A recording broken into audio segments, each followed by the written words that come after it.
इमरान प्रताप गरी।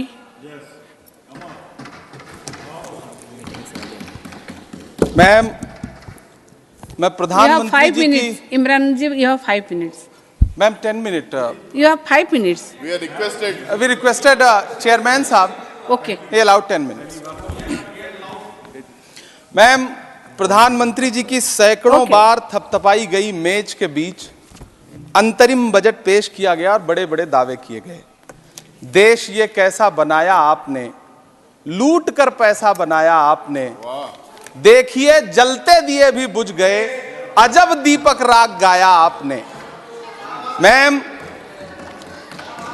पूरा सदन अमृत काल के बजट की चर्चा कर रहा है, मैं तो गरीबों की रोटी और दाल के बजट की चर्चा करूंगा। तुम्हारी फाइलों में गांव का मौसम गुलाबी है, मगर ये आंकड़े झूठे हैं, ये दावा किताबी है।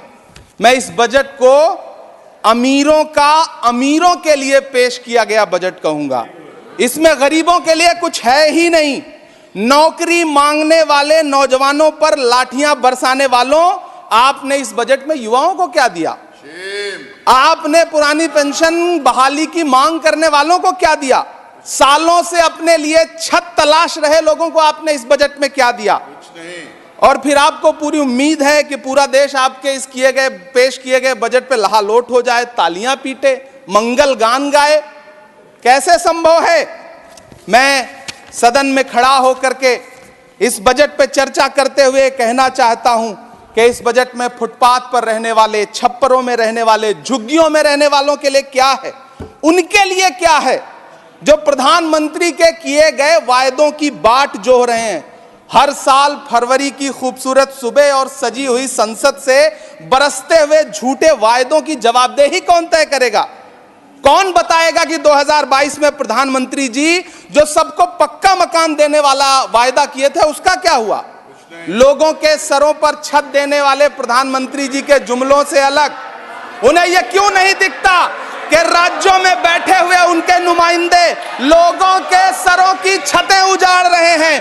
उत्तर प्रदेश हो, असम हो, जम्मू कश्मीर हो, मध्य प्रदेश हो, भाजपा शासित राज्यों के बुलडोजर न सिर्फ लोगों के घरों को उजाड़ रहे हैं बल्कि कुचल रहे हैं लोकतंत्र को, संविधान को, अदालतों के मेयार को। मैम, मैं आंकड़ों की बाजीगरी से अलग हट करके इस बजट पर एक बात कहना चाहता हूं। आंकड़े तो ऐसे हैं इस बजट के, ये कह रहे हैं 4 करोड़, वित्त मंत्री जी 3 करोड़ कहती हैं, प्रधानमंत्री जी 4 करोड़ कहते हैं। पहले तो आप इस झूठ में ही आपस में ही सलट लीजिए कि 4 करोड़ सही है या 3 करोड़ सही है। मैं आंकड़े तो ऐसे हैं इस बजट के मैम कि जो सुने वो बस पथराई आंखें लेकर किंग कर्तव्य विमूढ़ हो जाए। लेकिन झील में पानी बरसता है हमारे देश में, झील में पानी बरसता है हमारे देश में, खेत पानी को तरसता है हमारे देश में, जिंदगी का हाल खस्ता है हमारे देश में, दूध महंगा खून सस्ता है हमारे देश में।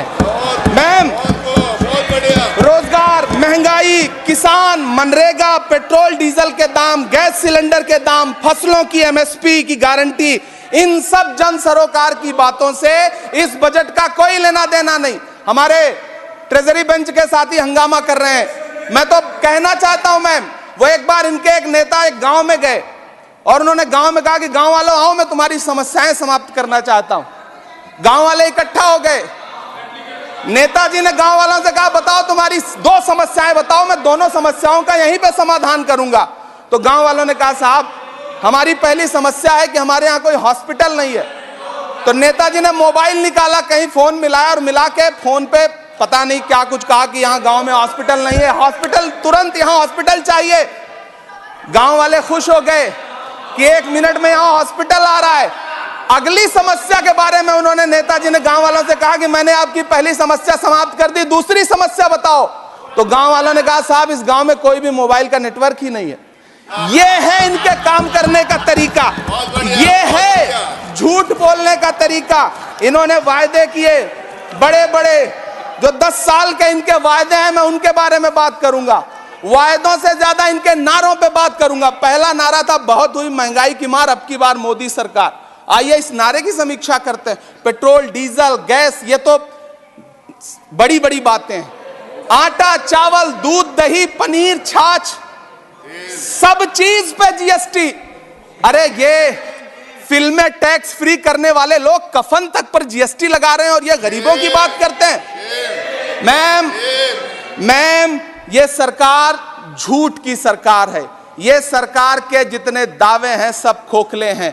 आज प्रधानमंत्री जी कह रहे थे सबका साथ सबका विकास। ये कैसा सबका साथ सबका विकास है कि मौलाना आजाद नेशनल फेलोशिप आपने बंद कर दी, आपने माइनॉरिटी डिपार्टमेंट का बजट घटा दिया। आप कह रहे हैं सबका साथ सबका विकास। आप बात करते हैं बेटी बचाओ बेटी पढ़ाओ। हमारी आंखें हाथरस से लेकर कठुआ से लेकर के और देश की जंतर मंतर की सड़क वो देख रहे हैं जब हमारी ओलंपिक पदक लाने वाली बेटियों को प्रधानमंत्री की चौखट पे अपना मेडल रख देना पड़ रहा है। इससे शर्मनाक क्या हो सकता है। मैम कृषि विकास दर जो 2014 में 4.6% थी, इस वर्ष गिरकर 1.8 कैसे हो गई? क्यों हर दिन 31 किसान आत्महत्या करने को मजबूर हैं? ये सरकार उन पर क्यों बात नहीं करती? कीमत तो बहुत बढ़ गई शहरों में धान की, लेकिन विदा ना हो सकी बेटी किसान की।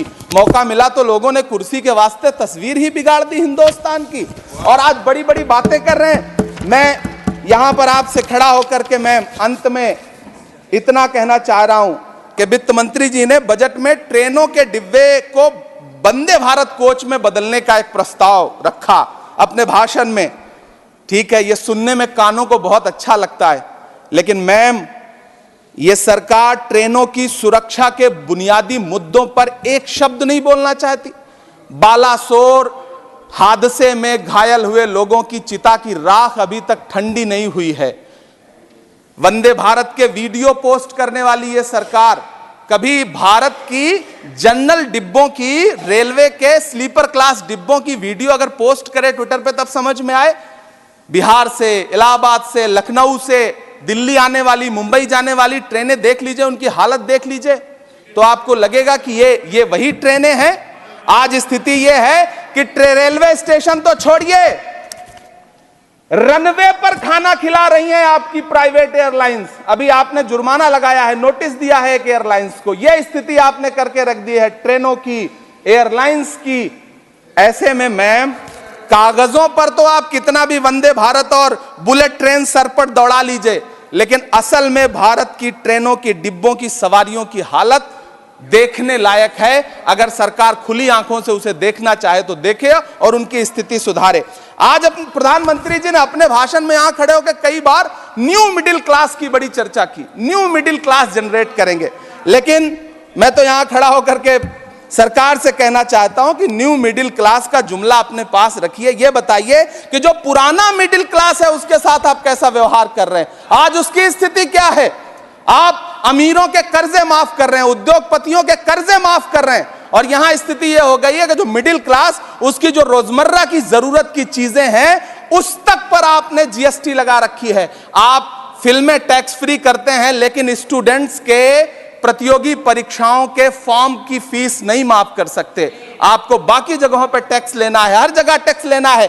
मिडिल क्लास से आपका कोई रिश्ता नहीं। मिडिल क्लास तो आपसे कह रहा है कि मोहब्बत, भाईचारे के दीवाने दिन ही लौटा दो, वो सस्ती दाल सब्जी के सुहाने दिन ही लौटा दो। ये अच्छे दिन तो अंबानी अडानी को मुबारक हो, हमें ऐसा करो साहब पुराने दिन ही लौटा दो। वो पुराने दिन जो बहुत अच्छे थे, वो पुराने दिन जहां लोग एक दूसरे से मिलजुल करके रहते थे। मैम इलाहाबाद, दिल्ली, कोटा जैसे शहरों में छोटे छोटे कमरों में अभावों के साथ पढ़ाई कर रहे युवा किताबों के साथ गल चुके हैं।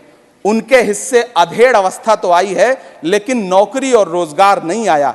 हर साल 2 करोड़ नौकरियां देने का दावा करने वाली यह सरकार 10 साल में युवाओं को नौकरियां नहीं दे पा रही है। 20 करोड़ नौकरियों का बोझ है इस सरकार के कंधे पर, और 2024 में देश देखेगा कि उन्हीं 20 करोड़ नौकरियों के बोझ तले दबकर बैठ जाएगी यह सरकार। यह देश देखेगा, क्योंकि जिस ओर जवानी चलती है उस ओर जमाना चलता है। देश का युवा नाराज है, देश का युवा गुस्से में है। ऐसे में उसकी पीड़ा को इस बजट में कहीं भी आवाज देने की कोशिश नहीं की गई। मैं आपके बीच खड़ा हूं, मैं तो वित्त मंत्री जी का भाषण सुन रहा था। यह कहा जा रहा था यह अमृत काल का बजट है, यह अमृत काल का बजट है।